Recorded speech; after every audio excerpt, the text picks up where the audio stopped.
esta trayectoria que estas mujeres han tenido se ha ido alimentando de las intenciones de colectivos conformados por estudiantes, por docentes, que han tenido una apuesta por trabajar en pro de la eliminación de las violencias de género en los contextos universitarios y que además se enmarca en todo un contexto internacional donde esta problemática se ha venido visibilizando progresivamente.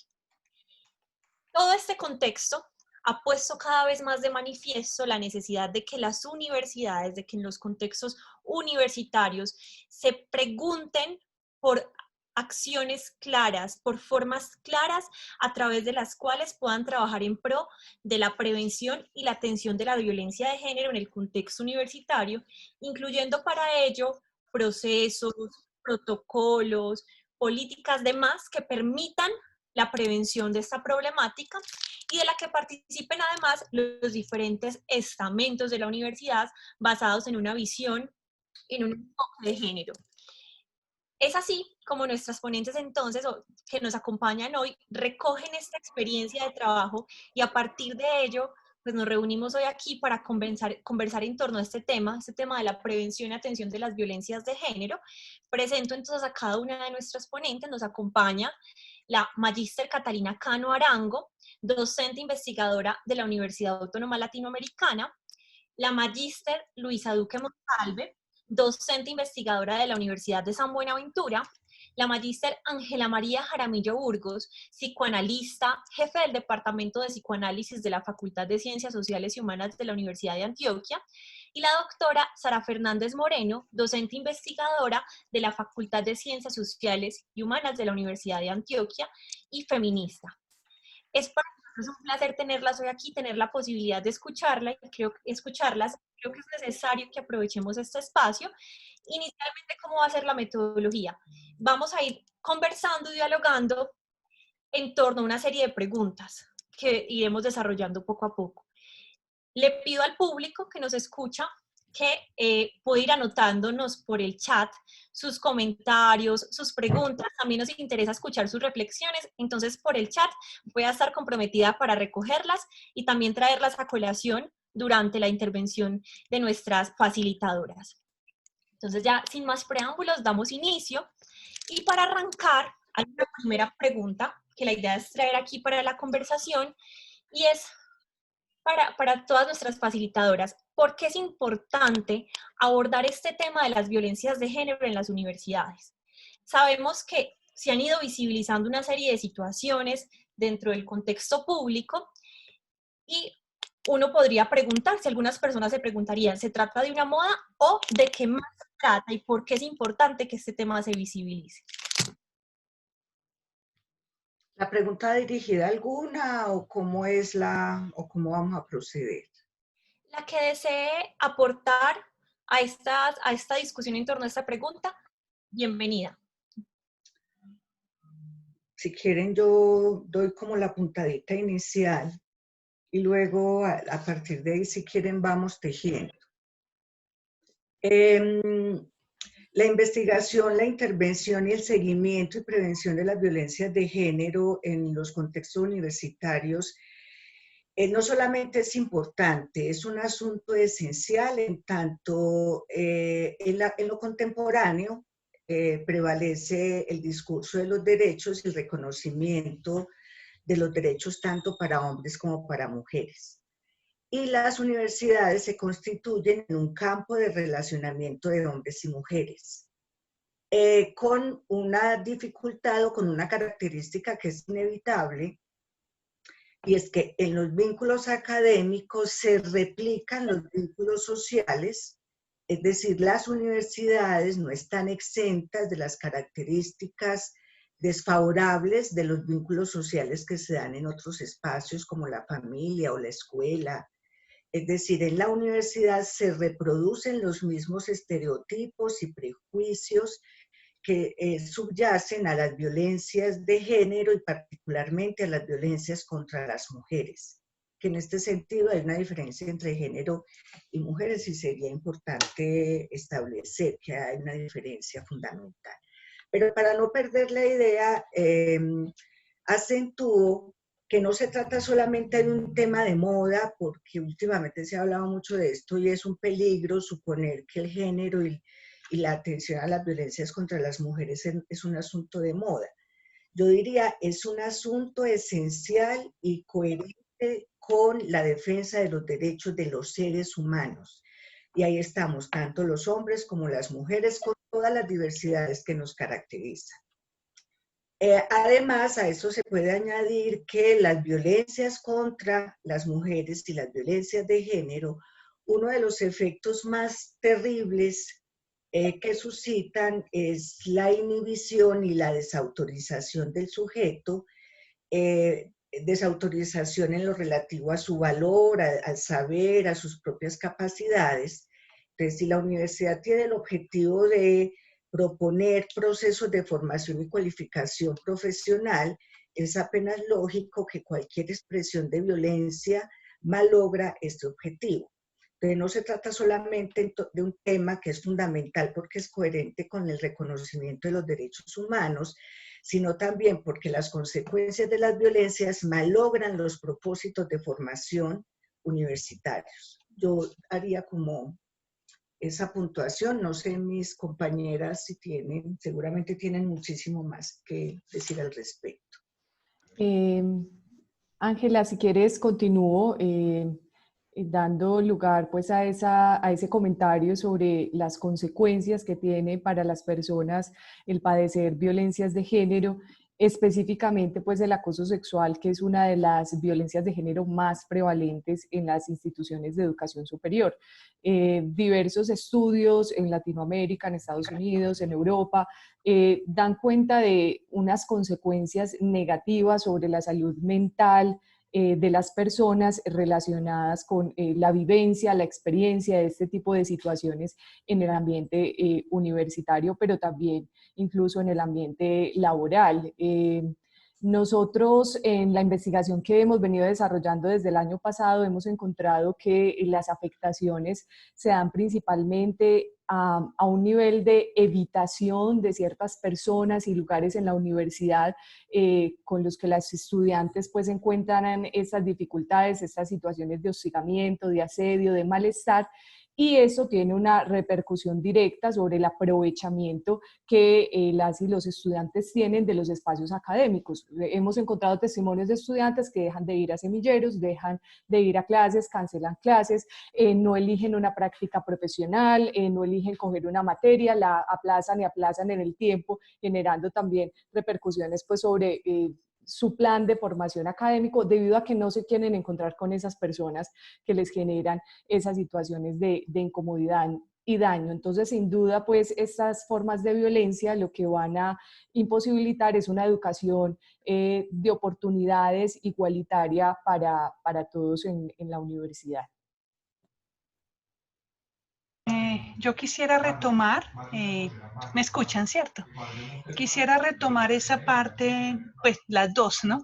Porque efectivamente la investigación en este tema no es novedosa. Yo diría que en los años 60 y 70 las primeras universidades en publicar estudios sobre este tipo de violencias fueron las universidades norteamericanas.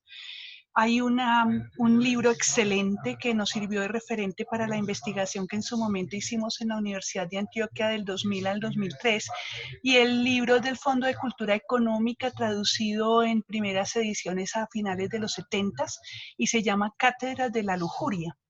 Y en ese texto hay una tipificación incluso de los tipos de acoso más persistentes y de los tipos de violencias de género más prevalentes en las universidades norteamericanas, sendos ejemplos, e incluso hay caracterización y tipificación de lo que las autoras llaman como depredadores sexuales incorporados dentro de la institucionalidad universitaria, con varias sorpresas en ellos, y es que los perfiles están totalmente mimetizados en la estructura institucional, aupados por la verticalidad de las instituciones de educación superior norteamericanas y por una especie de pacto de silencio. Ese pacto de silencio tiene que ver con el nombre de la universidad, tiene que ver con la imagen de la universidad y el prestigio. Y allí hay una parte supremamente importante para trabajar, que tiene que ver con el negacionismo institucional, que es la primera respuesta reacción casi espontánea, yo mal diría natural, pero muy típica cuando tocamos este tema. Entonces, sí, esa investigación ese texto para nosotros en la investigación fue muy ilustrador, muy pedagógico, y en los conversatorios que tuvimos en el 2000-2003 con la Universidad del Valle en Cali, con la Universidad Nacional en Bogotá y con la Universidad Javeriana sede Cali, también empezamos a encontrar que la cuestión no era nueva, pero sí estaba muy silenciada. Había casi un hermetismo. Ya el pacto de silencio no era solamente el pacto institucional, sino que al interior del estudiantado habían ciertas estrategias como de decir, evadamos lo que dices ahorita, Luisa, ¿no? Aplazar, ir en compañía a las asesorías con un profesor que tiene ciertas características de intercambio, eh, evadir, dijéramos, la dirección de tesis de algunas personas e incluso en relaciones administrativas tratar de pasar rápido por algunas dependencias, pedir traslado, pedir promoción de cargo para no permanecer mucho tiempo allí porque entre oídas los corredores advertían del riesgo. ¿Qué quiero decir con esto? Entre esas primeras investigaciones hace 20 años, a las investigaciones que tenemos ahora y a las pesquisas que estamos haciendo, tanto diagnósticas como con mayor profundidad y estructura, sí hay un cambio y tiene que ver ese cambio con los sujetos plenos de derecho que menciona Ángela, en el sentido de que el cambio generacional en el estudiantado impacta de alguna manera nuestras instituciones y hace ver que ya no más, que ese pacto de silencio se tiene que romper y que la institucionalidad tiene que abrir los ojos, admitir, aceptar y reaccionar propositivamente frente a una exigencia de derechos. Y eso me parece absolutamente importante, sobre todo porque hace 20 años que iniciamos las investigaciones, no teníamos absolutamente ningún piso jurídico para actuar sobre ellas. 20 años después tenemos sendas sentencias de la Corte Constitucional, llamados de atención de ONU Mujeres y agencias internacionales, movimiento social de mujeres y marchas mundiales de mujeres exigiendo una educación no sexista antipatriarcal, como el movimiento de las chilenas y argentinas, y visibilizando de alguna manera las formas como el patriarcado se viste de universidad, se viste de estructura académica universitaria. Entonces quiero dejar como ese contexto macro grande para dar lugar a todo el resto de preguntas que sé que vienen, porque me parece importante hacer la separación de a través del tiempo de lo que ha sido para nosotros investigar este tema en circunstancias y contextos completamente no tan distintos porque prevalecen los silencios y prevalecen los pactos, pero sí de alguna manera para nosotras como movimiento, como grupos y colectivos y como redes, con muchas mejores herramientas y ya sin temor a la palabra, ya con necesidad de verbalizar, denunciar y exigir respuestas. Muchas gracias, Sara. Ángela pide nuevamente la Sí, palabra. sí, y me va a disculpar Catalina y Luisa porque quiero aclarar cuál es mi posición y yo creo que aquí vamos a tener ocasión de enfrentarnos a diversidades, lo que es estupendo.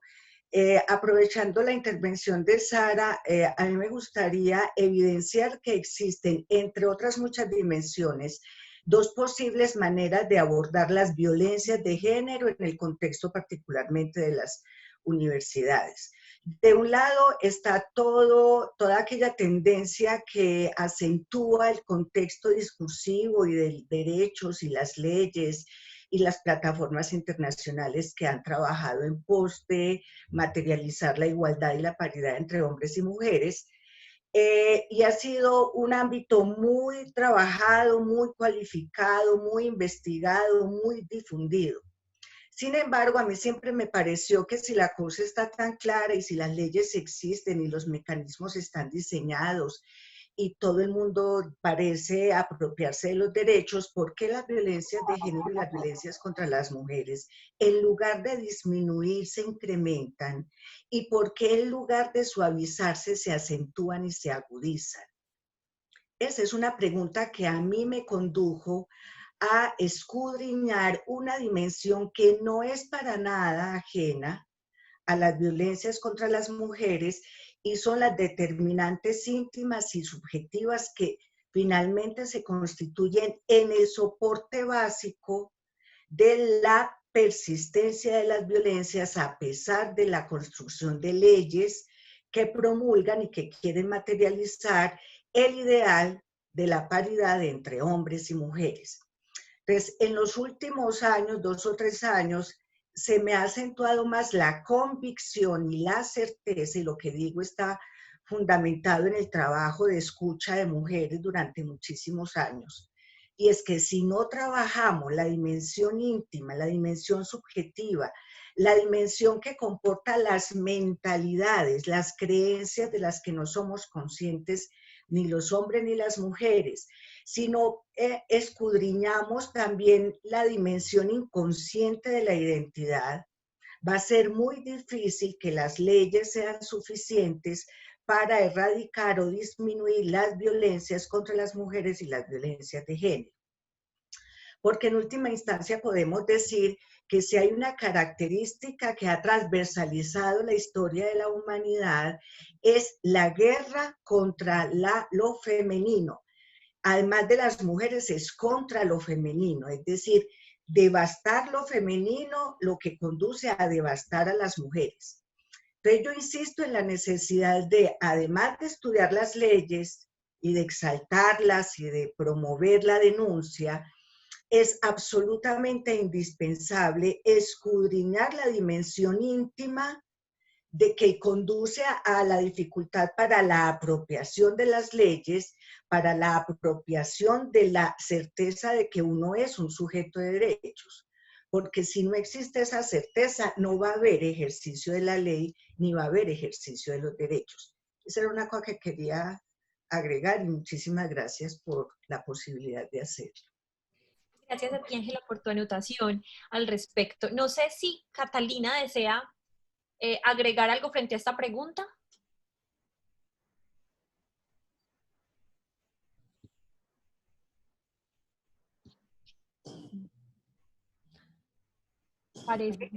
Parece que no está aquí, pero si me permites, Dani, entonces yo quisiera pues darle continuidad a esta discusión que ha iniciado la profesora Ángela, diciendo que efectivamente en nuestra investigación, aquella que estamos realizando entre la Autónoma Latinoamericana y la San Buenaventura, todavía siguen teniendo mayor prevalencia estas respuestas de las víctimas de violencia de género que tienen que ver con la evitación, la no confrontación del agresor, la no denuncia. Esas de verdad, de hecho, son las más prevalentes, tanto en respuestas que encontramos en las encuestas como en los talleres que realizamos y en las entrevistas en profundidad. Entonces, yo reivindico esa necesidad de hacer un trabajo con la subjetividad de hombres y mujeres, lo que ya pues nos va dando paso a esta idea de atención y prevención, pues que de alguna manera nos convoca el día de hoy. Pero no quiero tampoco dejar de señalar que están apareciendo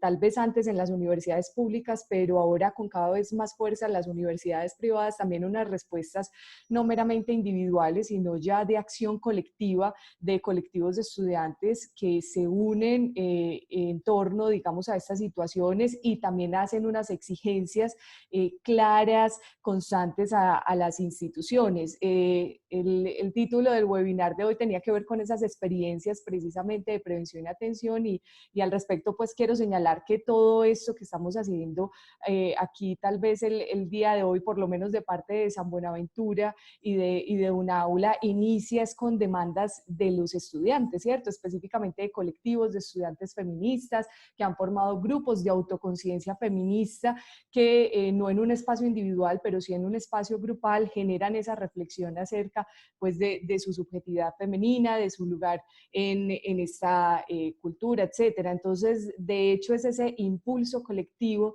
de los estudiantes lo que nos ha llevado tal vez a avanzar en este proceso y decir que es muy importante que se conserve siempre este impulso estudiantil y que en cualquier protocolo o estrategia que se implemente en la universidad como institución se incluya esa participación y mirada de los estudiantes, ¿cierto? Que son la población tal vez más significativa y numerosa que acoge la comunidad universitaria.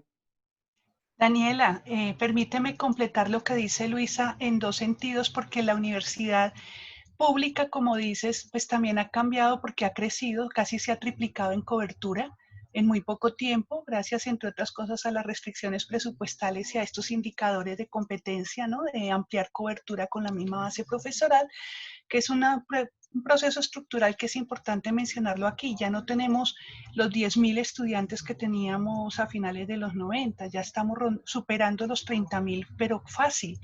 Ya nuestras universidades están haciendo presencia en sedes regionales, que son sedes además, pues digamos de la periferia, que son de las 7 regiones antioqueñas, en donde tenemos todos los contrastes también culturales, étnicos, raciales, de género y demás. Pero hay una cosa muy importante que tiene que ver con la pregunta inicial que Daniela nos pone, y es por qué es importante hablar de este tema y visibilizarlo. Pues imagínense que cada vez, también por la trayectoria escolar de nuestros jóvenes, hombres y mujeres, tenemos egresados de bachillerato de 15, 16 años ingresando a la universidad.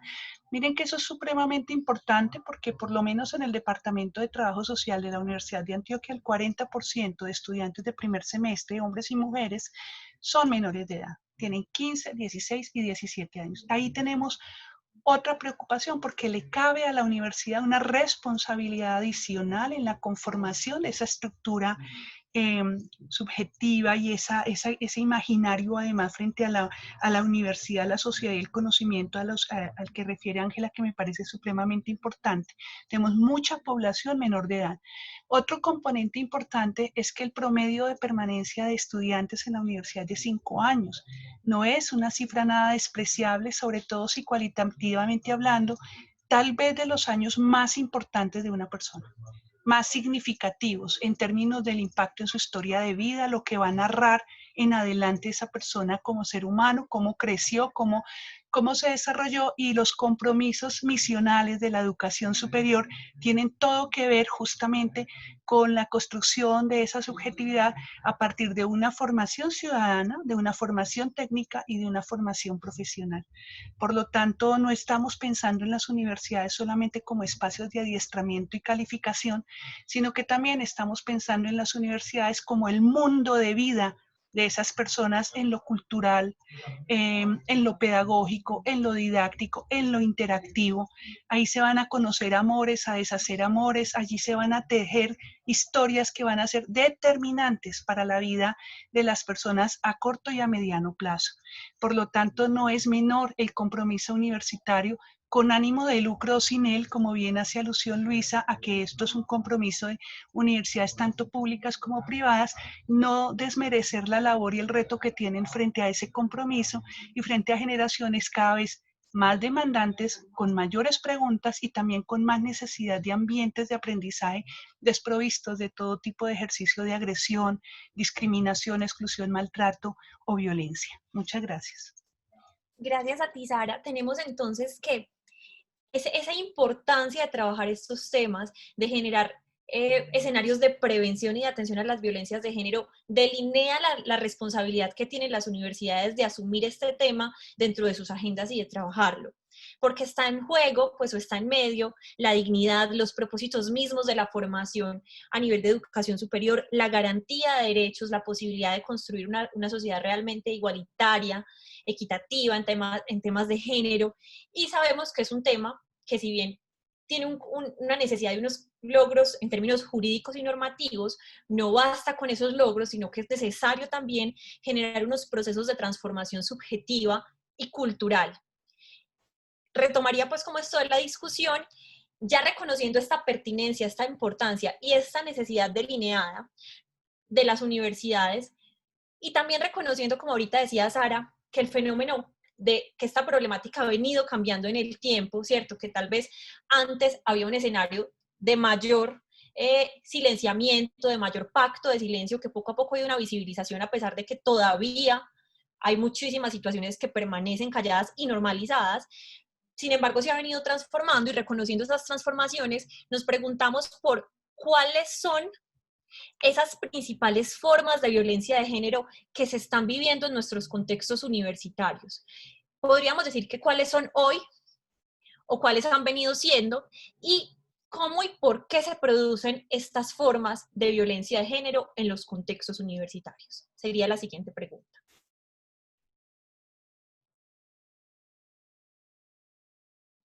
No sé quién desea, Ángela. Si ustedes me dejan, yo puedo hablar y hablar y hablar, ¿cierto? A mí me da pena con Catalina, que creo que está ya conectada según una nota, pero yo quisiera referirme a una expresión de Daniela y es, yo no creo en la igualdad, porque primero, en primer lugar, cada ser humano es único, irrepetible, y eso no es un dicho así nomás cristiano, ideal y poético, eso es un hecho de la realidad. Por eso existe la posibilidad de identificar criminales a partir del ADN, es decir, porque cada ser humano tiene una huella y un ADN singular, y esa misma singularidad se replica en la identidad y en la subjetividad. Yo creo en la justicia y creo en la paridad. La paridad no es igualdad, la paridad es la equivalencia. Es decir, que un ser humano conservando y reconociendo su diferencia radical sea equivalente en valor a otro ser humano que también es radicalmente distinto. Eso lo entendí yo cuando comprendí por qué un medio es equivalente a 2/4. Son dos cifras distintas y sin embargo son equivalentes, es decir, tienen el mismo valor. Yo creo en que nos tenemos la responsabilidad como universitarios de construir las condiciones para crear una sociedad donde la diferencia sea posible, porque tampoco me gusta la palabra tolerancia. Donde la diferencia sea posible y donde los seres humanos nos abstengamos de interpretar la diferencia en términos de desigualdad. Por eso he dedicado más de la mitad de mi vida a la docencia y a escuchar personas, porque esa ha sido mi apuesta durante muchos, muchos, muchos años. Entonces yo no creo en la igualdad porque no somos iguales y menos aún los hombres y las mujeres no somos iguales, somos distintos, ni todas las mujeres somos iguales, ni todos los hombres son iguales. Hay que admitir la diferencia radical que nos caracteriza y hacer posible una sociedad donde vivir con el otro distinto sea posible sin matarnos. Es decir, donde la diferencia del otro o la diferencia mía no incite al otro a matarme o no me incite a mí a matar al otro. Por eso, en el tratamiento de las violencias, y no solamente las violencias de género contra las mujeres, sino de cualquier tipo de violencias, la primera condición, y aquí estaría yo ya introduciendo un poco el tratamiento posible, es que cada ser humano pueda abstenerse de abusar del poco poder o del mucho poder que tiene, abstenerse. Discúlpeme esta otra nota de pie de página, ahora sí, las expresiones de violencia, tanto Luisa como Catalina han hecho una amplia y fértil investigación, yo creo que cualquiera de ellas dos nos podrían ilustrar al respecto con mucha competencia. Bueno, no sé si Catalina está aquí en este momento con nosotros, se volvió a conectar ya, pero entonces inicio contándoles que en la mayoría pues, de estudios que uno puede revisar sobre violencias de género en contextos universitarios, la violencia con mayor prevalencia suele ser el acoso sexual y en segundo lugar otras expresiones de sexismo y misoginia, ¿no? En primer lugar entonces el acoso, pero que tiene una intención sexual clara o que se relaciona con la atención sexual no deseada y no consentida que reciben las personas en el ámbito universitario. En segundo lugar, otras expresiones que también pueden ser de acoso, de matoneo, que denigran, que humillan, pero que tienen que ver más con el género de la persona o incluso con su orientación sexual también, ¿no?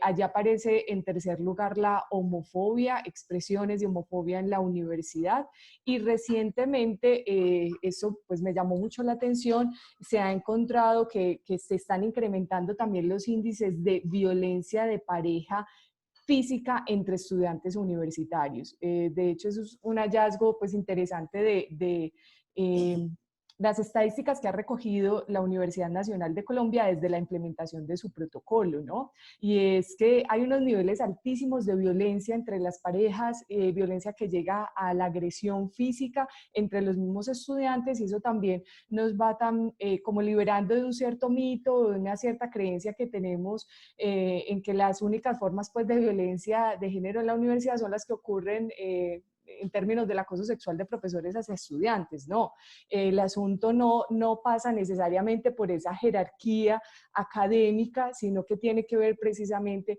con esa construcción cultural del género que ubica generalmente pues a las mujeres en ese lugar de inferioridad o de menor valor, ¿no? Yo quisiera completar, si es posible, porque en las investigaciones también que hemos hecho nos hemos ocupado del personal administrativo no docente, que es súper importante también tenerlo presente porque además este es un personal que permanece institucionalmente y es pocas veces se imagina uno cuando habla de los ámbitos educativos a ese personal y sin embargo es un personal absolutamente esencial para el funcionamiento universitario. Y ahí hemos tenido varios reportes de cómo la terciarización laboral y la precarización laboral ha puesto en riesgo también no solamente las condiciones de trabajo, sino precisamente la seguridad del campus y los hábitos. Me refiero a, por ejemplo, en el sector de mantenimiento de servicios y sobre todo en el sector de seguridad, hay muchas denuncias y muchos reclamos sobre la situación con personal de vigilancia, por ejemplo, o el personal de servicios y mantenimiento que son contratistas finalmente, o sea, son personas de poca estabilidad que hacen un trabajo puntual y oscilan permanentemente en el campus. Y eso ha hecho difícil también que se apunte, dijéramos, como una política específica de intervención allí, porque es, digamos, una gran masa flotante de personas. Pero eso también pasa, la terciarización y la precarización en el profesorado de cátedra, que es muy frecuente. Ahora, ya pasando concretamente a tu pregunta, Daniela, sí, el acoso es una de las más prevalentes en términos de que se pone en juego el consentimiento, la no autorización y sobre todo el ejercicio directo de las estructuras de abuso de poder de todo tipo. Y antes, ante eso, poder hablo en el sentido más amplio y me refiero a algo que decía Ángela, o sea, todas las personas tienen cierto poder. ¿Hasta dónde las personas ejercen ese poder para hacer daño? Y ahí, por ejemplo, una pregunta que siempre surge es, pero mi compañero de clase dice, sí, tu compañero de clase puede creer que tiene más poder que tú, por ejemplo, por el hecho de que es un varón. Entonces, en los estereotipos, en toda esta cuestión de los fenotipos sociales y culturales del ser hombre o del ser mujer, ¿qué códigos autorizan a unos para sentirse con más poder que otros, con más derechos que otros? Y cómo esta escala de valores se invierten en los comportamientos que devienen en violencias basadas de género, que no es solamente el acoso como tal, sino muchos otros tipos de expresiones que tienen que ver con las violencias muy subjetivas, que tienen que ver con violencias psicológicas, que tienen que ver con gestos, con miradas, con situaciones de chisme, de contexto, de bromas, y que ahorita se complejiza mucho en la era digital, ahora que estamos en la virtualidad también, con las redes sociales, el manejo del uso del lenguaje y del cuerpo en redes sociales, donde también podemos ir deshilando un montón desde lo más sutil hasta lo más contundente, de formas de agresiones a los otros por el hecho de ser hombres o de ser mujeres, por el hecho de tener cierta identidad u orientación, donde se devela en últimos, uno, un ejercicio de poder, aún siendo comillas pares, porque aún siendo comillas pares, una persona puede sentirse desautorizada, de ahí la importancia radical de trabajar en prevención y en educación hacia algo que dice y apunta Ángela constantemente. La gente se tiene que sentir autorizada, posesionada, calificada y además sin ninguna duda parada sobre el ámbito del derecho, de que lo tiene, el derecho a decir que no lo tiene, el derecho a parar la situación lo tiene, pero para eso se necesita una estructura que la autorice. Si no, si los modelos de crianza, los modelos culturales y las pautas sexoafectivas o sexoeróticas la han conducido a un lugar en la cual esta persona descree poder tener derecho, descree poder tener autoridad sobre su cuerpo, sobre su deseo y sobre sí, y que el otro sea el que lo tenga, ahí empezamos a trastabillar. De ahí que me parece súper importante que trabajemos en esa dimensión. Y en la última parte, que es tan poco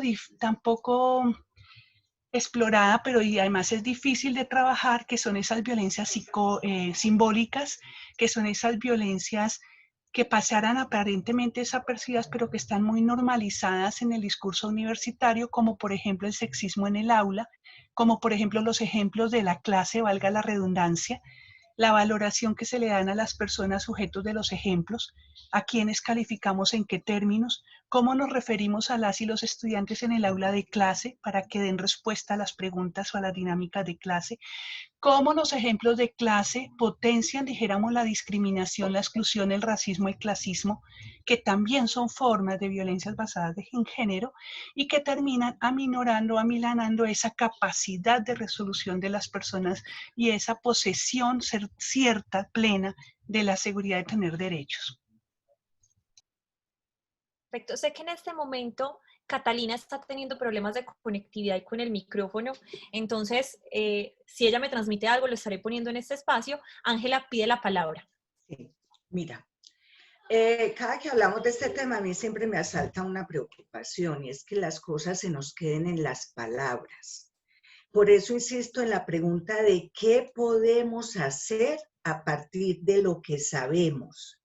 ¿Qué podemos hacer en la relación cotidiana entre compañeras, entre compañeros, entre profesores, de profesores estudiantes, de estudiantes entre sí? Porque hay una cosa que es verdad, cuando hablamos de violencia de género, de violencia contra las mujeres en las universidades, se nos viene a la mente el profesor que acosa al estudiante. Pero según los resultados de las últimas investigaciones realizadas, entre otras en la Universidad de Antioquia, es que también hay mucha violencia contra las mujeres y contra las estudiantes entre pares, es decir, de compañeros. Entonces ahí se nos cae la idea de que es que tiene que existir una jerarquía formal, porque es entre pares. Entonces, si esa violencia se da, es porque no todas las jerarquías son formales. Es porque también hay jerarquías sustentadas en el poder simbólico con el que se reviste a lo masculino. Y que ese revestimiento de poder simbólico, porque ya no se trata de que sea el profesor o el decano o el rector, sino que es un par, es mi compañero, y sin embargo el estudiante le permite excesos agresivos. Y cuando uno le interroga a usted por qué lo permite, ya no sabe. Pero si auscultamos y si profundizamos de lo que nos damos cuenta, es que lo masculino está revestido de un poder simbólico que nada tiene que ver con que se traduzca jerárquicamente. Entonces, ¿qué hacemos? A ver, preguntémonos qué hacer, porque es que yo creo que ya tenemos mucho saber. Yo quiero plantear algo sobre el hacer. Y para esto voy a partir de una consideración. Es que el poder no siempre es jerárquico formal, existe poder simbólico, es decir, que yo me imagino que el otro sabe más que yo, tiene más, y es un imaginario, no es una realidad. Eso nos conduce a otra idea, y es que cualquier poder que el otro ejerza sobre mí es un poder que yo le doy y lo consiento. Cuando cada mujer comprenda que el poder que le da a su compañero, a su par, es un poder que ella le da, cuando lo comprenda, también va a poder quitárselo. Cuando usted le quita el poder al otro, el otro ya no la puede dañar. Ni con lo que haga, ni con lo que diga, no te puede dañar. Si tú te sientes dañada es porque le has dado un poder al otro que le puedes quitar. Y eso es muy importante que las chicas sobre todo lo comprendan. No solamente que están autorizadas a decir no, porque otra cosa que descubrimos en una indagación que hicimos en la Universidad de Antioquia es que existen violencias de género cotidianas, es decir, ya no son esas violencias estruendosas que llenan páginas de periódicos, de la estudiante violada por el vigilante, etcétera, o de la estudiante violada por el compañero, de la estudiante manoseada por todas esas cosas escabrosas que a veces asaltan la prensa, sino que las violencias más contundentes y más desfavorables y más terribles son las violencias diarias, que incluso muchas estudiantes ni siquiera perciben como violencias, sino como actos normales que aunque las dañan, no pueden evitar. Palabras, gestos, chistes, comentarios, ejemplos, un poco lo que hacía ahora alusión Sara. Esas cosas cotidianas, por ser cotidianas, son devastadoras, no es que pierdan sentido o pierdan fuerza o no hagan daño, hacen mucho daño, porque esas violencias cotidianas repetidas día tras día van devastando la credibilidad que las mujeres pueden tener sobre sí mismas y terminan identificándose a lo que el otro les dice que ellas son. Entonces, si repetidamente una chica escucha de su compañero, es que sos una bruta, sos incompetente, es que no lees, es que no escuchas, es que no sabes, no, y no, y el no, y el no, y el no, ella finalmente termina creyéndose. Esa es la dimensión devastadora de las violencias de género cotidianas, es que se lo terminan creyendo. Ahora, para una mujer exigente, hacer oposición desde lo íntimo, desde el adentro, hacer oposición a no voy a creer todo lo que otro me diga, me voy a abstener de darle poder al otro, porque es una situación muy cómoda. Cuando vos le das el poder al otro, le pones la vida tuya al otro. Entonces te puedes dedicar a hacer lo que el otro te diga que hagas. Cuando uno se hace responsable de la propia vida y del propio poder, entonces uno tiene que decir qué va a hacer con la propia vida y eso es más exigente. Entonces aquí no nos vamos a engañar pensando que es que las víctimas y los victimarios y las mujeres y los hombres, no. Es que también el colocarse como una víctima tiene un confort y tiene unos beneficios secundarios muy dañinos, pero beneficios al fin y al cabo. Entonces, una de las condiciones para el hacer es crear espacios de palabra y de escucha, no de consejería. No se trata de que yo me autorice a decirle a la otra qué hacer con su vida, no es consejería, es escuchar la palabra de la otra o del otro para intentar construir un saber singular, es decir, que solo aplique para él o para ella, que le permita comprender por qué permite, por qué consiente, por qué admite que cotidianamente la agredan, la degraden, la maltraten, la humillen o de lo que se trate la violencia, el contenido que se trate. ¿Que es un trabajo dispendioso? Sí, es dispendioso. Pero el hecho de que sea dispendioso no quiere decir que no lo podamos ahorrar. No nos lo podemos ahorrar. Entonces, cuando hablo de espacios de conversación y de construcción, no son espacios de consejería, no son espacios de repartir información y decirle vaya a tal parte, eso es necesario, pero no es suficiente. Es tener una oreja tan grande, tan bien formada, tan bien dispuesta y tan tolerante que yo pueda escuchar la palabra del otro sin caer en la tentación de decirle qué hacer con su vida y permitiéndole que construya un saber sobre una posición vital que le es profundamente desfavorable a sus propósitos de formación y de construcción social. Entonces, vamos a hagamos eso. No es solamente decir qué leyes existen y qué mecanismos, cómo aplicarlos y qué instancia. Eso es muy importante, pero es insuficiente. Ahora necesitamos escuchar con atención genuina de saber por qué esta persona ha permitido que durante años el otro la agreda. Y que comprenda que el poder que le da al otro no es un poder que el otro tiene, es un poder que ella le da. Y que cuando comprenda que lo da, también comprende que lo puede quitar.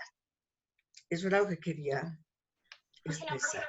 Muchísimas gracias, porque justamente esta tercera pregunta iba en línea de la acción. ¿cierto? Porque comprender todo eso es importante, pero también de cara a pensarnos unas acciones concretas que podamos realizar. Y de hecho, pues introduzco esta pregunta, sé que Luisa también como que desea realizar una intervención para que de una vez la conecte con esta tercera pregunta en vía de la acción, y es cómo podemos iniciar o continuar o incluso fortalecer el trabajo en torno a la prevención dentro de las instituciones universitarias. Y si bien lo último que planteaba Ángela es que el asunto normativo, si mal no le comprendo, no va a conseguir por sí solo esas transformaciones subjetivas que se necesitan generar y esas transformaciones del marco simbólico, pero también me pregunto qué papel tienen los protocolos, si son obligatorios y no, y cuál consideramos que puede ser su importancia, entendiendo que estos por sí solos no van a generar esas transformaciones subjetivas y culturales necesarias para desmontar todo ese marco simbólico que sostiene las formas de violencia que viven las mujeres en el contexto universitario. Ok. Dani, entonces, retomo pues lo que dice la profesora Ángela, pero también apuntando a responder tu pregunta que tiene que ver directamente con el hacer.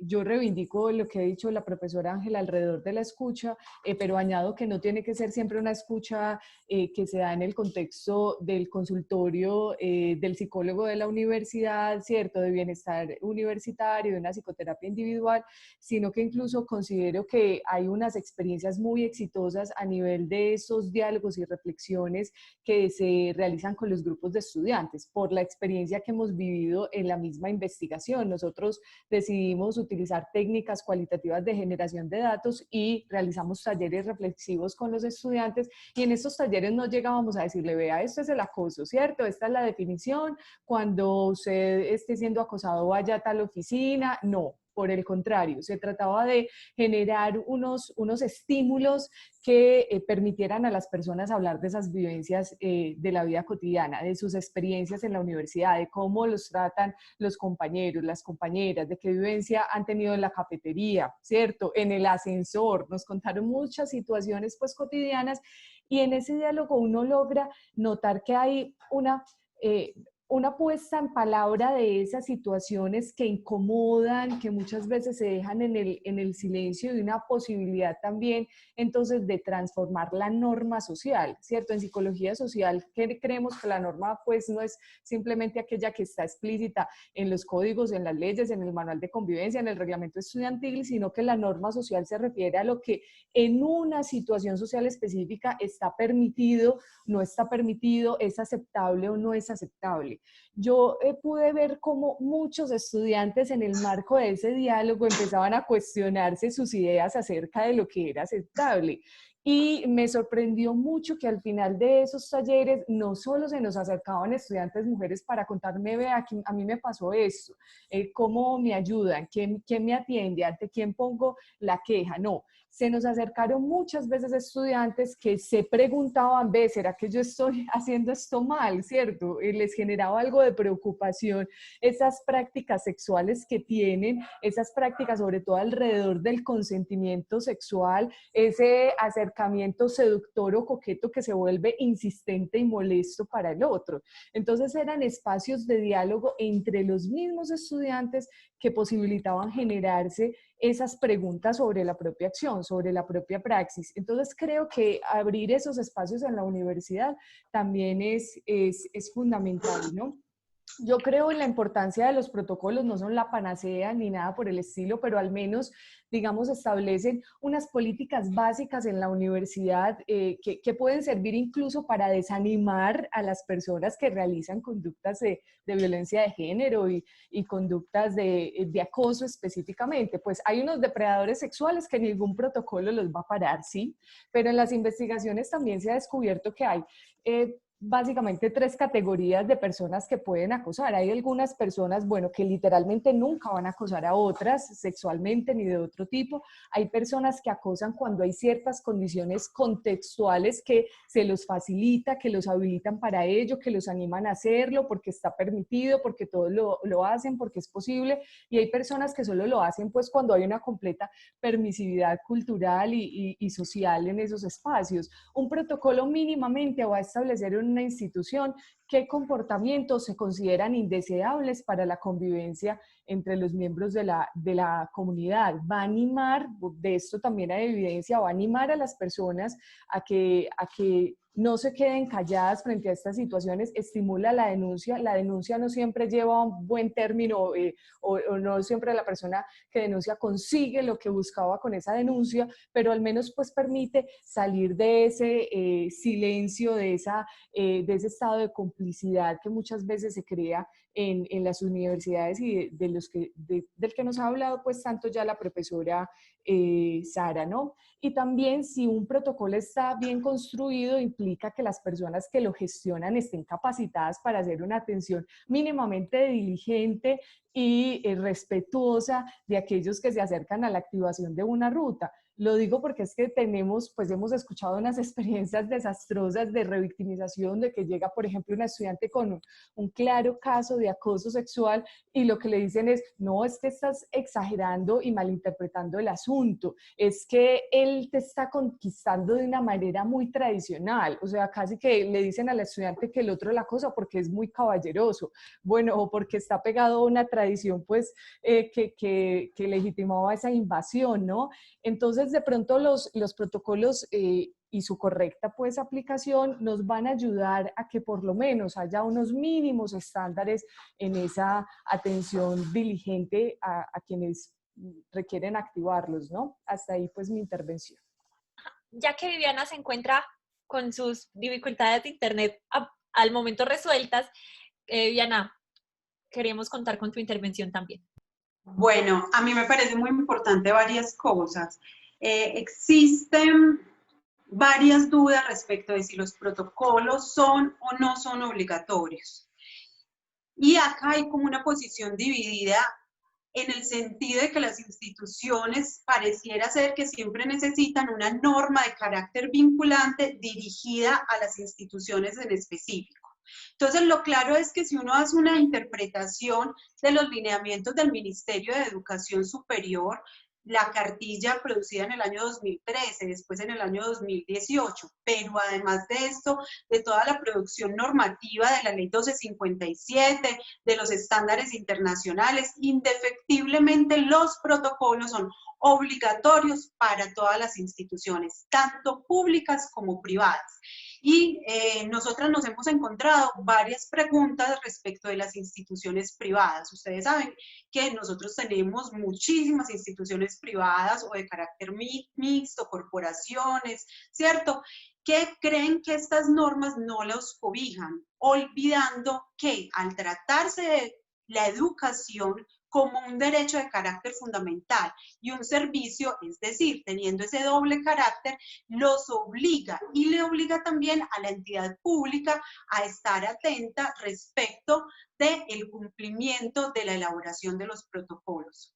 Ahora bien, entonces yo con esto respondería, sí, los protocolos son normas obligatorias, además que cumplen con un deber de debida diligencia al que estamos obligados cualquier ciudadano frente a obligaciones específicas, en este caso, la atención de violencias sexuales o de género. Me preocupa varias cosas y es que ahora resulta que se puso en boca el protocolo, ¿cierto? Tanto protocolo como las rutas de atención. Todas las instituciones están corriendo a copiar los protocolos. Es decir, cuando nosotras hicimos la investigación, consultamos un montón de protocolos para encontrar, de acuerdo a las particularidades propias de las universidades, cuál protocolo servía. El hacer el protocolo es obligatorio, pero el conocer el contexto institucional y lo que pasa en cada una de nuestras instituciones es fundamental. Porque si nosotros lo único que hacemos es cortar y pegar, pues lo único que estamos haciendo es cometer errores. Yo no quisiera nombrar, pero hace poco, bueno, el año pasado, pasó una violencia específica en una de las universidades y entonces, claro, el colectivo de estudiantes salió a exigir el protocolo porque no había ningún protocolo y aparecieron con un protocolo y cuando uno lo analizaba eran pedazos copiados, corte y pegue totalmente en pedazos de otros lugares, otros contextos. análisis de violencia que no existían. O sea, eso realmente es un proceso de revictimización, cuando ni siquiera sé cuál es la particularidad propia de mi institución y qué es lo que estoy viviendo. Eso por un lado. Bueno, y además también pienso en que el protocolo no es la panacea. Yo adhiero con mis compañeras en este momento y es, el protocolo funciona si la institucionalidad funciona. Pero cuando el protocolo, o sea, está creado, pero se sigue revictimizando, se le sigue creyendo a nuestras estudiantes que van y denuncian. Pero además de esto, compañeras, lo más grave es cuando ni siquiera existen procesos disciplinarios abiertos por esas conductas. Entonces, el protocolo empieza a ser simplemente una norma vacía, ¿cierto? Una producción como de tantas producciones normativas que hay aquí en Colombia, pero que en nada soluciona el problema. Gracias. Gracias, Catalina. Pidió Sara la palabra por el chat. Gracias. A ver, yo quiero reunir a mis colegas en varios asuntos. La política de equidad de género de las instituciones de educación superior es absolutamente importante como un horizonte de sentido institucional, como un pacto, como un compromiso, como una intención. Puede ser un himno, pero no puede ser cantado de la misma manera porque ya Vivi nos dice, ojo, las características de cada institución. ¿Qué contiene la política? Muchos elementos para darle continuidad y mantenimiento al impacto de la estructura institucional para tratar de a corto, mediano y largo plazo erradicar todas las formas de violencias basadas en género institucionales porque están inscritas en las estructuras, en la misma formación, en la misma, incluso en la misma concepción de algunas carreras universitarias que sabemos que galopan sobre los estereotipos basados en género, como las mayores prevalencias de violencias basadas en género en facultades como medicina, como derecho, ciencias agrarias, ¿cierto? Como ingeniería, precisamente porque hay que deconstruirlas institucionalmente. Eso necesita un trabajo de envergadura. Una cosa es la política, otra cosa son los protocolos y otra cosa son las rutas.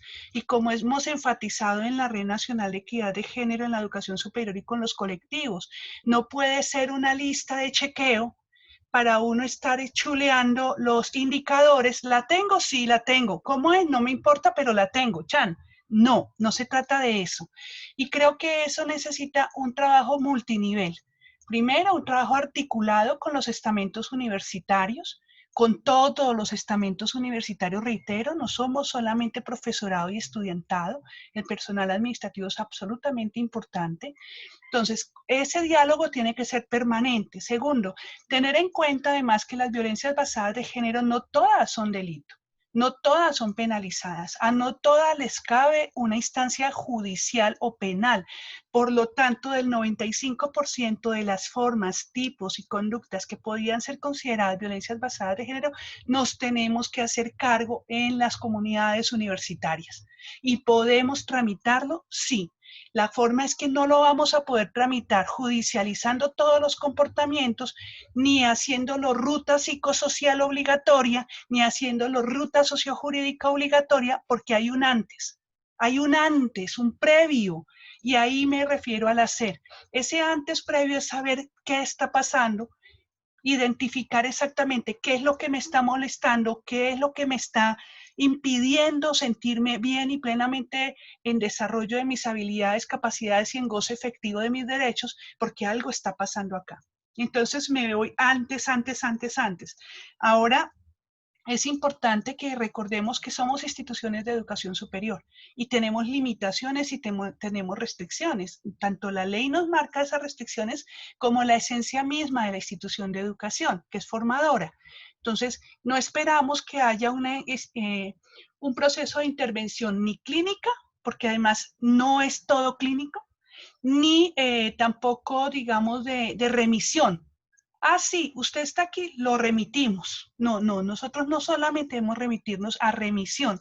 Acuérdense que estamos hablando en promedio 5 años de la permanencia de una persona tanto en su vida como en el ámbito institucional, y en 5 años se pueden hacer muchísimas cosas.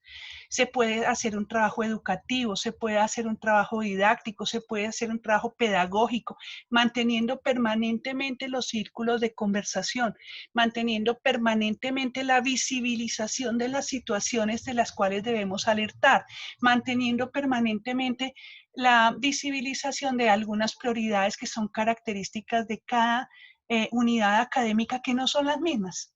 Las dinámicas, los discursos y las prácticas del Instituto de Física no son los mismos de las de Ciencias Agropecuarias. La realidad en carreras o programas académicos donde hay una cantidad de prácticas de campo afuera, fuera de la universidad, no quiere decir que fuera de la universidad porque no es en el campus, no son comportamientos del ámbito universitario, mientras la circunstancia que produce que el encuentro de esas personas sea por una actividad universitaria es del campo universitario. Y esto lo digo con alusión a que las universidades son muy evasivas de decir, eso no fue aquí, eso fue afuera, eso fue en la noche. Sí, pero es que nosotros interactuamos todo el tiempo. Nosotros, el profesorado no deja de ser profesorado un sábado, un domingo, un festivo o en una práctica. O sea, yo soy la profesora Sara hace 23 años, con domingos y festivos. Y creo que eso también es importante, trabajar en el imaginario de los estamentos universitarios, de por qué somos universitarios y además eso qué implica. Y yo creo que ese es un trabajo multidimensional. No estamos detrás de indicadores, no estamos detrás de coberturas, no estamos detrás de un pensamiento solamente positivista de registro objetivo desideologizado, como nos han dicho algunos colegas, de esos temas que ustedes trabajan. No, es que estamos hablando de comportamientos sociales, estamos hablando de además de prevalencias de prejuicios de clase, de raza, de género, también de prevalencias incluso frente al saber y el conocimiento que excluyen algunas de la dirección universitaria y del acceso, por ejemplo, a fondos y a la autoría principal en proyectos de investigación y en productos académicos, y las invisibilizan desde hasta efectivamente el discurso entre pares compañeros que están tratando de establecer un espacio de encuentro, no saben cómo hacerlo, se gustan pero no saben cómo decírselo, se atraen pero no saben cómo demostrárselo y también se equivocan. Y también se vale admitir las equivocaciones y tratar de trabajar sobre ellas. Y eso va desde los pares hasta las directivas. Y eso va en cascada. Y me parece que este trabajo, dando alusión al título del encuentro de hoy, es inaplazable y tiene varias dimensiones y tiene varias implicaciones en donde todas las personas que nos decimos universitarias deberíamos estar directa o indirectamente implicadas. Sara, muchísimas gracias. Yo quiero aprovechar unos minuticos más para dar espacio a dos preguntas de las personas que en este momento nos escuchan. Una de ellas, Lina Carrillo, que preguntó yo hace unos minutos y que tal vez algunos elementos de la respuesta ya han expuestos, pero si podemos concretarle un poco su pregunta, la respuesta a su pregunta es: ella dice, preocupa la forma sistemática, soterrada, naturalizada de acoso sexual, especialmente de profesores sobre estudiantes. Frente a este hecho, preocupa más el manejo de la universidad.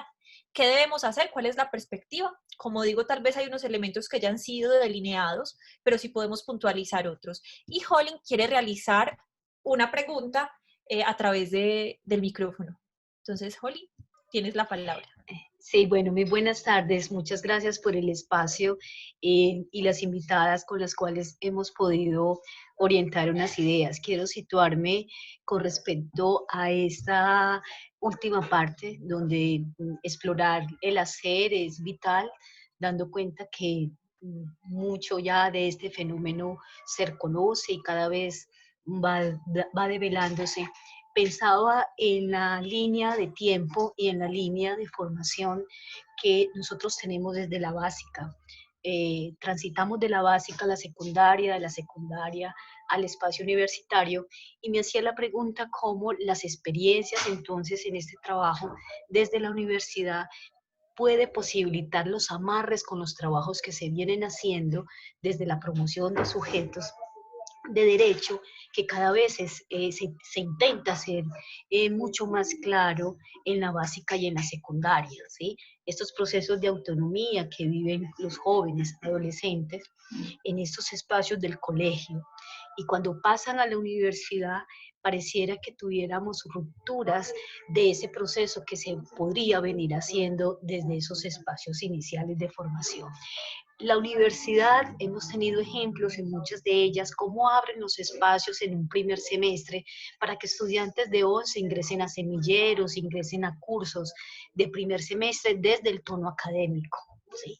Los estamos entonces abriendo esa inserción. ¿Cómo es posible, cómo podríamos seguir amarrando esa formación de sujetos de derechos con la amplia posibilidad de elecciones de identidad que están teniendo los jóvenes y que ese proceso de identidad logra desarrollarse o plasmarse de forma más ampliamente en las relaciones vitales con la universidad? Entonces, a veces percibo que hay rupturas entre lo que se hace en el colegio cuando el chico ingresa a la universidad. ¿Cómo podríamos pensar un hacer allí que amarren las posibilidades de formación en esa naturaleza de sujeto de derecho desde la básica, secundaria y universidad? Yo podría anotar algo ahí. Muchas gracias. Yo agradezco mucho la pregunta que recién nos hace, porque eso nos permite pensar que la construcción de la identidad de género es un proceso que se realiza desde el nacimiento, inclusive desde antes del nacimiento, porque entonces la mamá dice, si es niña le compro rosadito, y si es varón le compro amarillito, y si no sé qué es, entonces le compro amarillito. Y todo está, el mundo, la vida social y cultural está construida sobre la diferencia sexual y sobre la diversa y dispar valoración de esa diferencia sexual. Pues, cuando una maestra o un maestro enseña, no solamente transmite un conocimiento, sino que básicamente transmite su concepción sobre el ser propio y el ser del otro. Es decir, cuando usted indaga por qué hay profesores o maestros que son inolvidables, no son inolvidables por lo que enseñaron, son inolvidables por lo que transmitieron del propio ser y por lo que te permitieron aprender de tu propio ser. Si yo fuera ministra de Educación, yo obligaría a hacer una investigación sobre las representaciones socioculturales que de hombres y mujeres, niños y niñas, tienen los maestros y las maestras, sobre todo de la básica primaria. Porque son esas representaciones lo que transmiten a los niños y a las niñas. Y luego eso se va consolidando y se va fermentando y revienta en la vida del adulto, en la vida del estudiante universitario y en la vida del profesional. Entonces eso no es que la mamá le enseñó y la maestra, no, es un proceso de construcción, la identidad, el prejuicio de género, el sentirme menos valiosa que mi hermano, o menos valiosa que mi compañero, o menos valiosa que el ingeniero. Y a ese respecto no se trata de atención clínica, porque no podemos exigir que todos los maestros sean psicoanalistas o psicólogos y todos los profesores sean psicoanalistas. No. Se trata de escuchar con genuino interés, de saber cómo esta persona construyó esa identidad y por qué no puede obviarla, porque no puede abstenerse de obedecer, porque no puede decir no, porque no puede oponerse, porque no puede rebelarse desde la intimidad, incluso teniendo aún la posibilidad de hacerlo. Porque cuando un compañero te dice bruta, vos le puedes decir, no sé, cualquier cosa, puedes responder. Lo menos que puedes hacer es creerte que efectivamente sos una bruta. Eso era lo que quería señalar, agradeciendo mucho esa pregunta que nos hace Yolín. Ángela, ¿alguien más desea puntualizar algo frente a las preguntas? Luisa. Sí, Daniela, quería pues hablar un poco acerca de lo que pregunta Lina Efectivamente, pues ya se han evaluado varios protocolos implementados en universidades y se ha encontrado que las principales dificultades tienen que ver con los procesos disciplinarios, porque una cosa es brindar atención psicológica a la persona, asesoría jurídica, iniciar incluso un proceso disciplinario, pero otra cosa es que el proceso disciplinario pues funcione, se den los tiempos que deben ser, etcétera. Y también hay una falencia importante a la hora del trabajo con los presuntos victimarios, ¿no? A todas las víctimas se les ofrece atención psicológica, pero ¿qué pasa con esa persona que realiza esa clase de conductas? Ahí hay como una gran pregunta, ¿no? A pesar de que hay modelos psicológicos y también de una perspectiva más psicosocial y cultural para la atención a estas personas, el trabajo con estas personas, realmente las universidades se han quedado cortas a la hora de implementar estos programas. Nosotros, por lo menos aquí en San Buenaventura, consideramos que hemos tenido una experiencia relativamente exitosa, no a través de los procesos disciplinarios, sino a través de la intervención administrativa o incluso a través de un diálogo franco y directo con los profesores que han sido, bueno, en algún momento denunciados o señalados como que están haciendo algún tipo de práctica que incomoda a los estudiantes. Es que a veces nos da como mucho miedo enfrentar esas situaciones. De todos modos, esta tipo de conductas sexuales, en el caso del acoso sexual, siguen teniendo como un tabú, bueno, como una dificultad para ser expresadas, pero nos hemos dado cuenta de que efectivamente si hay un estudiante que se acerca y nos cuenta pasa esto, un grupo de estudiantes, se ha podido llamar al docente y con intervención tanto desde la decanatura, no disciplinaria, una intervención tipo diálogo desde la decanatura y con presencia también de los representantes de la comisión que atiende estas situaciones, se han podido dar, digamos, conversaciones que ayudan a marcar unos límites en esa relación estudiante-docente y que estas situaciones pues dejen de repetirse. Entonces, tampoco se trata pues de pensar que siempre tenemos que ir pues a la fiscalía a poner la denuncia, ¿no? Es que el otro también es un ser con el que podemos dialogar y al que se le pueden poner límites en el marco de una institución, por ejemplo, donde es un empleado y tiene que cumplir también unas normas de convivencia allí, ¿no?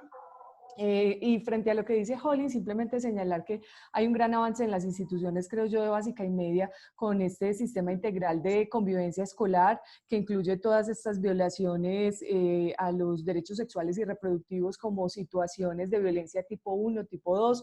Entonces yo creo que desde allí se está haciendo un reconocimiento importante de todas estas situaciones y pues en los protocolos, yo creo que todo protocolo siempre tiene unas medidas de prevención que se deben implementar, no ante el caso que llega ya a la denuncia, sino de manera permanente en la universidad, como lo son la difusión del mismo protocolo y las rutas de atención, los cursos con perspectiva de género, la transversalización del género en los currículos también, las intervenciones grupales a través de cátedra, talleres, foros, discusiones como esta en la que estamos en este momento, sensibilización a través de inducciones, no solo a los estudiantes, sino a todos los empleados de la universidad. Están todas las campañas pues, de promoción de vida libre de violencias que realizamos, recomendaciones a unidades específicas cuando se identifiquen problemáticas que son repetitivas, pero también las estrategias de semilleros de investigación, grupos de estudio y sobre todo el fortalecimiento de los colectivos estudiantiles, creo yo que es muy, muy importante para este tema y que la institución no vea a los estudiantes como los enemigos, ¿no? Sino como actores con los que tiene que trabajar pues como codo a codo para darle una solución a este tipo de situaciones. Jolín, eso es realmente lo que se plantea. Otra cosa, pues, es si la institución realmente tiene la voluntad, el deseo de llevar a cabo, de implementar toda esta serie de estrategias de prevención que implican también unos recursos humanos, financieros, etcétera. Gracias, Luisa. Pide Sara la palabra por el chat y finalmente entonces si Viviana desea también anotar. Gracias por las preguntas. Jolín, yo creo que cuando revisamos un poco la línea del tiempo, justamente todas las sentencias derivadas de la Corte Constitucional se dan en el seno de instituciones de educación secundaria y primaria, que tienen que ver, por ejemplo, con la modificación de los manuales de convivencia, por encontrar en esos manuales elementos inconstitucionales violatorios de los más elementales derechos humanos. Entonces yo creo que tu reflexión es muy valiosa y es la reflexión mayúscula sobre cuándo vamos a poder pensar en un sistema educativo integrado que realmente piense al país, piense las diferencias regionales y piense la necesidad que tenemos de verdad urgentes de poder dialogar entre los diferentes niveles de formación. Entre otras cosas porque a la universidad llegan personas que tienen claras falencias que debieron haber sido detectadas muy a tiempo. No solamente las básicas de lectura, escritura o pensamiento abstracto, sobre todo cívicas, sobre todo ciudadanas y sobre todo humanas en términos de relacionamiento humano.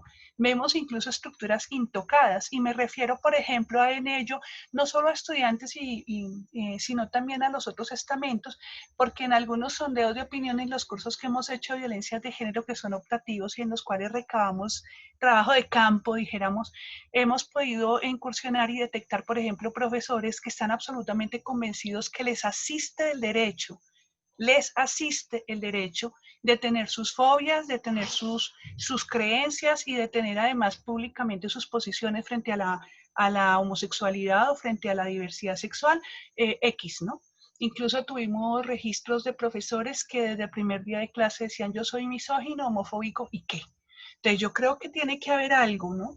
En el sistema también de educación donde se diga no, pues no.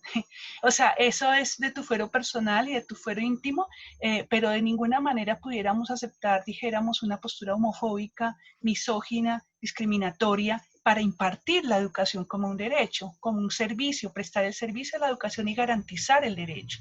Entonces yo creo que también ahí vamos haciendo dicotomías importantes para tanto evidenciar las falencias que como seres humanos, hombres y mujeres, tenemos en la vida y donde siempre vamos a tener la oportunidad de rectificar. Y a mí me parece que la universidad es un sitio por excelencia donde podemos hacer esas rectificaciones. Y entiéndame la palabra rectificación: educación, pedagogía, escucha, otras narrativas, otras historias, otras versiones de nosotros mismos que nos muestren las mejores facetas de nosotros mismos, pero también que nos muestren esos pequeños monstruos también que tenemos adentro, esas contradicciones, esas diferencias, y aprendamos a asimilarlas, a entenderlas sin que por eso se constituya en grado, daño, lesión, ofensa al otro. Y eso también me parece importante porque eso es lo más humano que nos pasa. Las contradicciones, las diferencias y ese reconocimiento de que eso a tiempo no solamente se puede reconocer, sino que podemos hacer algo al respecto. Y me parece también, frente a la pregunta de Lina, si volvemos otra vez al asunto de los protocolos, es que no es un canto a la bandera, no es la estrofa 14 del himno nacional y está ahí escrito en la página web de institucional. No, en esto necesitamos de verdad comprometernos directivas, trabajadoras, trabajadores, administrativos en general, estudiantado y profesorado, y sobre todo todas las sacras academias y las santas instituciones que a ese nivel son elevadas algunas de las facultades de nuestras instituciones de educación superior. Este tema no es vedado y que no sea el asunto de que es intocable. Este tema no se puede tocar en tales o cuales facultades o con tal o cual académico porque qué tal. No, es que este tema es el más humano de todos los temas y por eso mismo hay que tratarlo, porque de pronto estamos trivializando un asunto que puede ser fundamental. Ahora que también es importante el mensaje institucional que se llegue a toda la comunidad universitaria. Sabemos que hay muchas maneras de coexistir, celebramos las diferentes maneras de coexistir, celebramos las diferencias, pero esto aquí no está permitido. ¿Qué no está permitido? No está permitido estos comportamientos de índole o connotación sexual o que no tienen consentimiento del otro o que abusen o que se aprovechen o que tomen ventaja del otro. Y en ese sentido, desde la misma inducción, como decía Luisa, tanto personal administrativo, estudiantado y profesorado debe saber que absolutamente nadie autoriza a nadie a pensar que tiene ventaja sobre el otro y que por lo tanto se puede aprovechar de esa persona en razón de su posición, en razón de su condición, de ninguna manera. Y que ese mensaje quede absolutamente claro, porque si no empezamos desde allí, Entonces decimos, ah, pero eso no está dicho en ninguna parte. No, pues tenemos que decirlo. Y los sistemas normativos administrativos sí tienen que ser modificados y sí tienen que contemplar claramente en los estatutos, reglamentos, procedimientos y demás que tales comportamientos no van a ser consentidos. Que implica no es solamente aquí, no. Implica también la responsabilidad de trabajar pedagógica y didácticamente, ¿por qué no? ¿Y qué sería lo deseable entonces? Y si tenemos problemas con eso, ¿cómo podemos acceder a entender la dimensión humana de otra manera que incorpore derechos humanos, que incorpore la diferencia, sin que eso resista en desigualdad y eventualmente en lesiones, daños o violencias?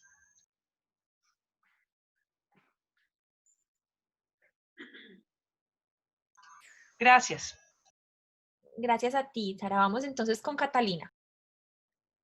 Yo adhiero a lo que acaban de señalar mis compañeras, pero voy a adicionar varias cositas que me parecen muy importantes. Una, que recordemos los instrumentos, por ejemplo, la 1620, en materia educativa básica, ¿cierto? Y secundaria trae mecanismos, yo creo que es un mecanismo mucho más completo que el protector de las universidades.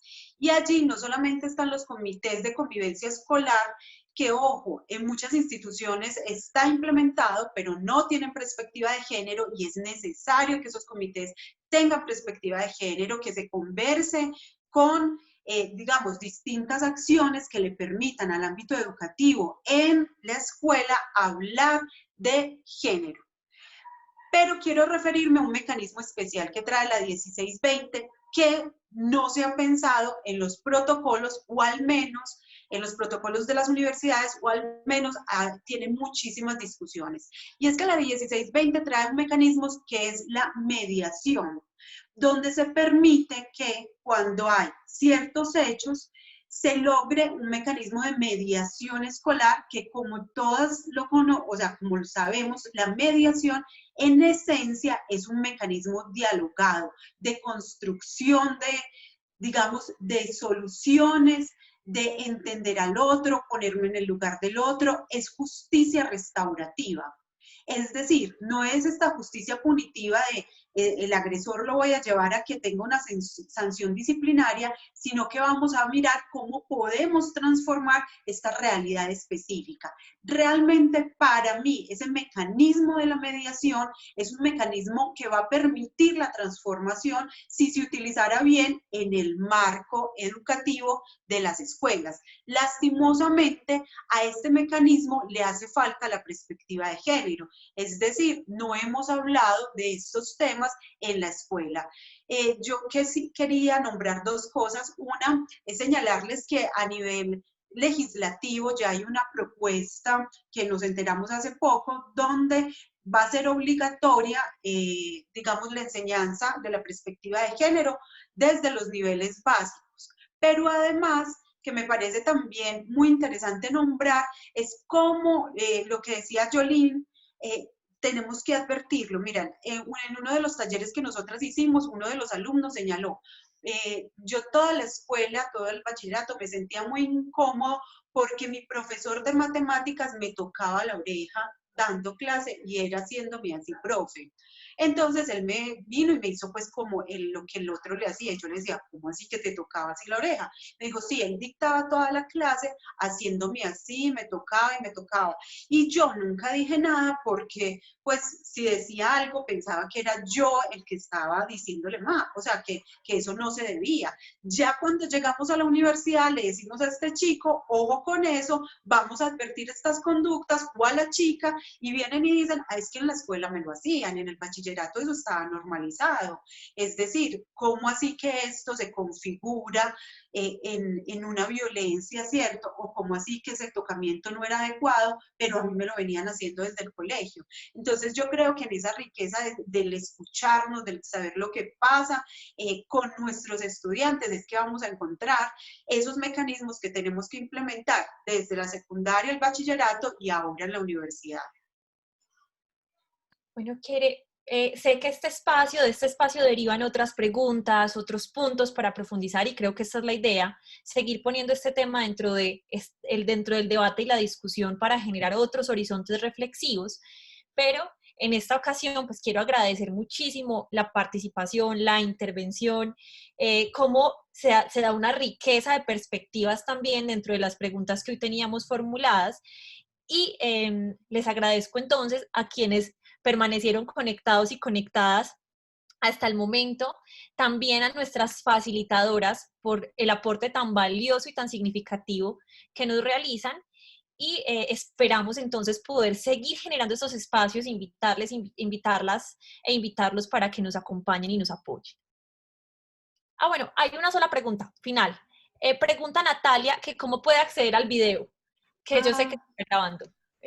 Sí, Dani, el video va a ser publicado en las redes sociales de la Universidad de San Buenaventura. Pueden buscar la página de Facebook de la San Buenaventura y allí lo van a encontrar publicado el día de mañana. Igual, si alguna quiere, pues me puede dejar el correo electrónico, yo puedo pasarles el link.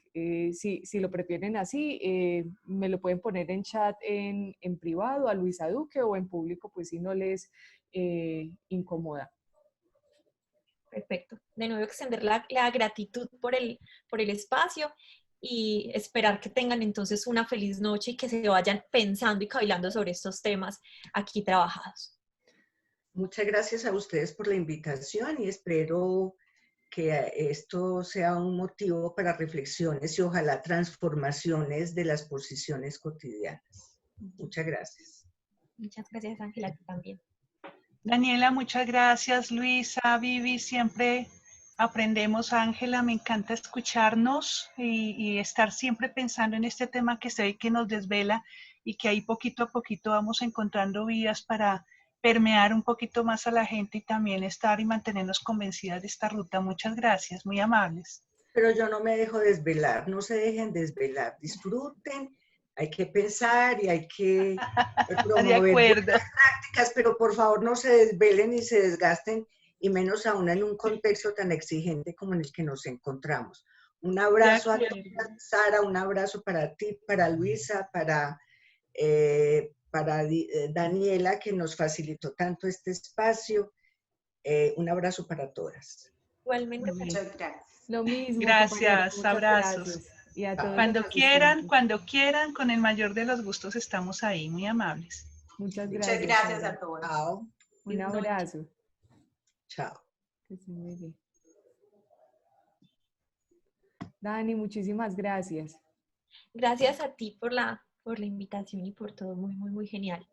Yo entonces me voy retirando. Sí, claro, claro.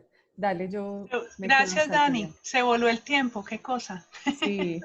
Nos quedaron abiertos un montón de cosas tan interesantes por profundizar. Esperemos tener próximos espacios para eso. Sí, yo le dije a Luisa que no más preguntas, que con esas dos teníamos y efectivamente. Sí. Muchas gracias, un abrazo. Nos vemos. Chao, Sara. Gracias a ti. Chao.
Ya hice entonces la recolección de sus correos para enviarles el link apenas esté lista la grabación.